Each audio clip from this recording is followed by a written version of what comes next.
আজকের খাবারে ফুলকপির দম। এটা রান্না করার জন্য এগুলো ধুয়ে নিব, মশলা কষিয়ে নিব, আর এরপর দিয়ে দিব ফুলকপিগুলো। আর হয়ে গেছে ফুলকপির দম, ভাত নিয়ে খেয়ে নিব আলহামদুলিল্লাহ। আসসালামু আলাইকুম, ওয়েলকাম ব্যাক টু আমার ভিডিও। আর আজকের ভিডিওতে দেখতেই পারছেন আজকে নিয়ে আসছি এই ফুলকপিগুলো। তো ফুলকপিগুলো আজকে দিয়ে একটা নতুন রেসিপি বানাবো। আসলে কি বানানো যায় সেটা চিন্তা ভাবনা করতেছিলাম। তারপরে ভাবলাম যেহেতু আলু দিয়ে আলুর দম বানানো যায়, তাহলে কেন ফুলকপি দিয়ে ফুলকপির দম বানানো যাবে না। তার জন্য আজকে ফুলকপির দম বানা নিব। তো ফুলকপিগুলো কাটটা নিছি, আর সাথে দুইটা আলু নিছি মূলত যেন গ্রেভিটা ভালো হয়। তারপরে এখানে অন্য পানি দেওয়া ধুয়ে নেওয়ার জন্য দিয়ে দিলাম। তারপরে এখানে কাইটা নিছি পেঁয়াজ, রসুন আর টমেটো আর কিছু কাঁচামরিচ। এখন একটা মশলা তৈরি করে নেব। এখানে নিয়ে নিব মরিচ বাটা, নিয়ে নিব হলুদ, নিয়ে নিব জিরার গুঁড়া আর একটু স্বাদ মতো লবণ। এগুলোকে ভালোভাবে একটু পানি দিয়ে রেস্টে রেখে দেবো যেন মশলাটা ভালোভাবে হয়ে যায়। তারপর আমি পেঁয়াজ নিয়ে চুলা পাড়ে চলে আসবো। দেন চুলার উপরে কড়াই দিয়ে দিব, আর কড়াই দিয়ে দিব তেলের সাথে দিয়ে দিব আর সেই সব পেঁয়াজ কুচি আর রসুন কুচি। আমি কিন্তু আজকে তেলে সয়াবিন তেল ইউজ করি নি, আজকে তেল খাচ্ছি আপনার সরিষার তেল, কারণ আজকে আমার সয়াবিন তেল নাই।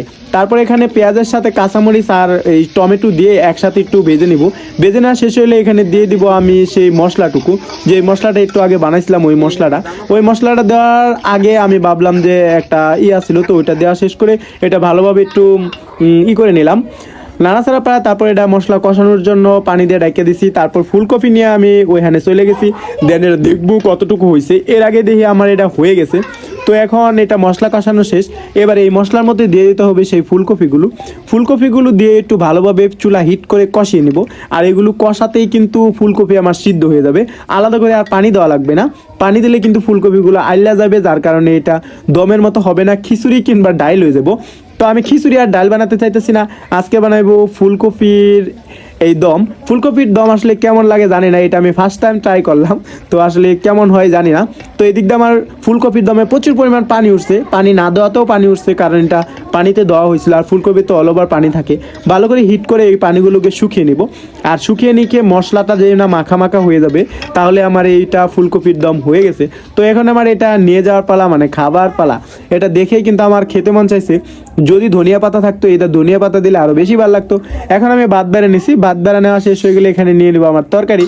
আজকের তরকারি ছিল ফুলকপির দম। তো তরকারিটা দেখতে কেমন হয়েছে আপনারাই বলুন।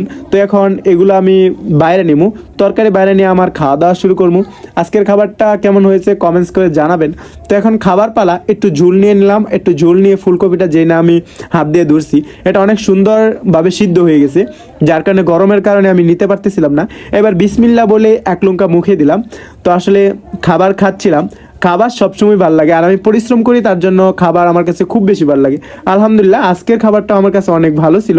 এটাই ছিল আমার আজকের ভিডিও। কেমন লাগলো কমেন্টস করে জানাবেন, ভালো লাগলে লাইক কমেন্ট শেয়ার করবেন। টাটা, গুড বাই, ভালো থাকবেন।